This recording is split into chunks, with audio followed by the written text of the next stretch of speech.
Belgium came back with 2 goals down, an extraordinary game versus Japan, and a place in the quarterfinals with 2 seconds of stoppage time to play. They scored the winning goal. 2 seconds of stoppage time. And that's how some of us think. That's when we'll come to Jesus, with 2 seconds of stoppage time in the game of life. It's not a good idea. It was not a good idea for Absalom. All his life he had no time for God. He had time for sex. He had time for political activity. He had time for, dreaming about taking this place of his father. Time for, creating a following, fan following, increasing his Facebook likes and Instagram follows and all that. He had no time for everything but not God. And then when he was hanging, when he was riding on his horse, his hair got locked into a low-lying branch. There he was, his horse went, he was hanging there. His father's friends found him. They sent javelins into his heart. He died hanging from that tree, hair locked into that tree's branch. Absalom, for all his life, wanted a chair. Whose chair? Daddy's chair. But when he died, there was no place to put his bottom. He wanted a place for his bottom, Daddy's chair. That was his dream about. That's all he dreamed. That was his Game of Thrones. He wanted the throne of his dad. But when he died, my God was very creative. He gave him a long rope. He's a loving God. He gave him opportunity after opportunity. But there's a time when you make a joke of his grace, he reserves the right to send judgment. When you make a joke of his grace, he reserves the right to send judgment. He sent judgment on Ananias in Acts 5. He sent judgment on Herod. Ananias was a believer. Herod was an unbeliever. Even on unbelievers. Herod was an unbeliever. Acts 5, Acts 12. After Jesus died and rose again and went to the Father, went to heaven, sat in the right hand of the Father, started praying for us. All this happened. He's a graceful God, but don't take his grace for granted. Don't take his grace as a joke. He will give you opportunity. He's a loving God. He loves you when you're still in sin. But you don't take his grace for granted, because after you die, because my Bible says in Hebrews 9:27, there's only judgment.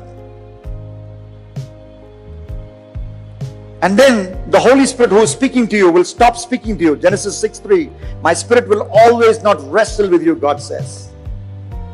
And then after Jesus comes back like a thief in the night, if you're not ready, then it will be too late. When he comes back the second time, he's coming as a judge, not as a savior. He's a savior today. Would you close your eyes? All eyes closed, all heads bowed. Absalom murdered Absalom finally. Absalom, are you listening to this? Is there an Absalom among us? Are you playing games with God this morning? Would you take a U-turn and come? Have you gone away from Jesus? You made a commitment to Jesus, but you've gone away. I invite you to come back. Jesus died for you. The javelin went into Absalom's heart. But 2,000 years ago, the javelin went to Jesus' heart. Blood came out. That blood says, I love you. Jesus shed his sinless blood for you. The javelin went to Absalom's heart, but the javelins also went to Jesus' heart. And from Jesus' body comes blood drops, and those blood drops say, I love you. He invites you. Him that comes to me, by no means I will drive away. He says, come in repentance. For he says, unless you repent, you too will perish. Come in faith. Come in repentance. He's calling you now. What's your response?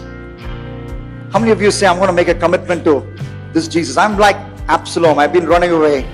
I've been doing my own thing. I was busy playing my Game of Thrones with somebody. But now I want to give my life to Jesus.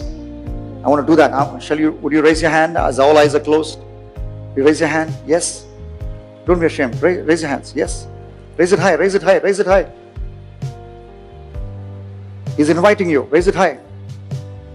I want you to get up from your seats if you raised your hand. If you raised your hand, get up from your seats. By getting up from your seats, you're saying, I'm turning from my sins. This is not for everyone, but those who say, I'm turning from my sins. And I'm putting my faith in Jesus, who took those javelins in my heart. Those javelins that went into Jesus' heart. He died for me. He shed His blood.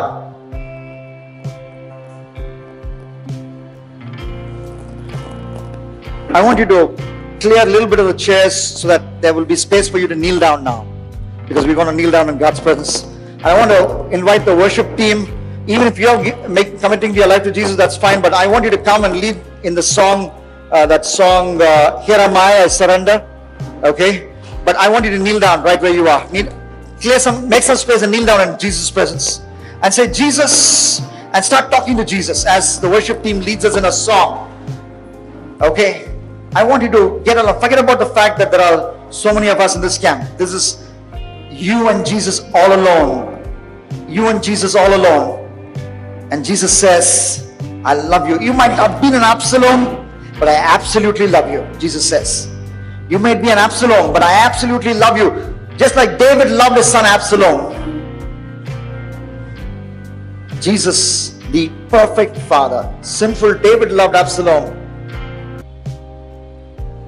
Perfect Heavenly Father loves you. That's why He sent His Son Jesus to die for you. His blood will cleanse you from every sin. He will remove the Absalom inside you. You will become more and more like the son of David. Jesus is also called the son of David, the perfect son of David. Not the son of David Absalom, but the son of David Jesus. He will make you like that. Yield yourself fully to Him. Say, Lord, I'm sorry. Lord, forgive me. Cleanse me. Wash me. Though your sins are like scarlet, they shall be as white as snow.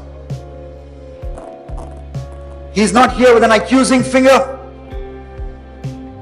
He's standing with the arms open wide. He's ready to give you a bone-crushing hug. To give you a bone-crushing hug, but you need to come in repentance. Come in faith. Repentance from your sins. Sins of the mind, the sins of the body, sins of attitude, sins of action, sins of omission, sins of commission. Repent of every sin. Come and say, Lord, I believe in you. As they start singing, start praying. Start communicating with Jesus in your own way and own style as the worship team sings the song, Here I am.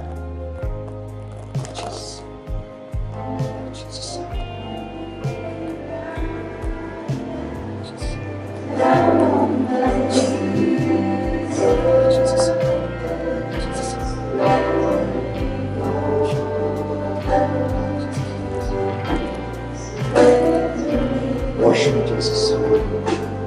Wash me, Jesus. Cleanse me, Jesus, with your blood.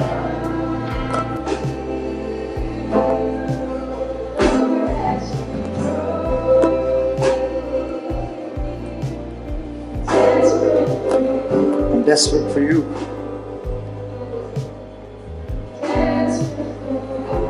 Desperate for you, Jesus. I surrender everything to Jesus. Every corner of your life, every area of your life. My sexuality, my everything.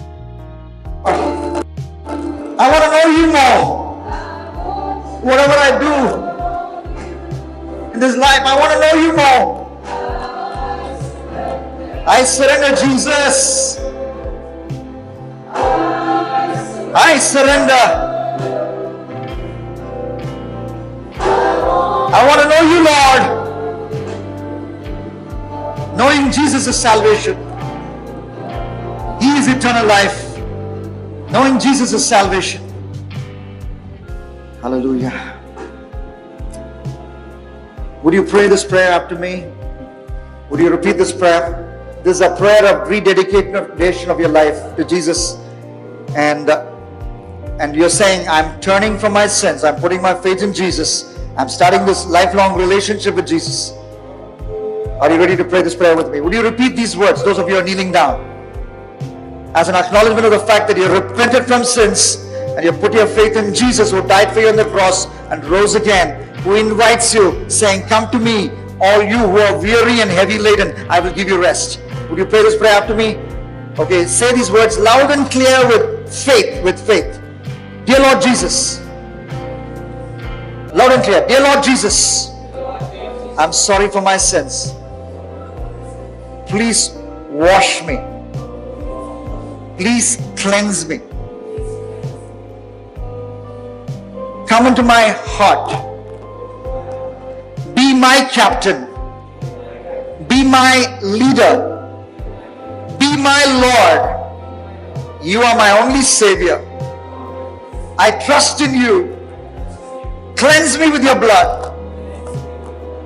From this day onwards, enabled by the Holy Spirit, instructed by the Holy Scriptures, in the fellowship of your saints, I will follow you. For the rest of my life, I will follow you. Thank you for forgiving me. Thank you for washing me. In your name I pray. Amen. All right. God bless you.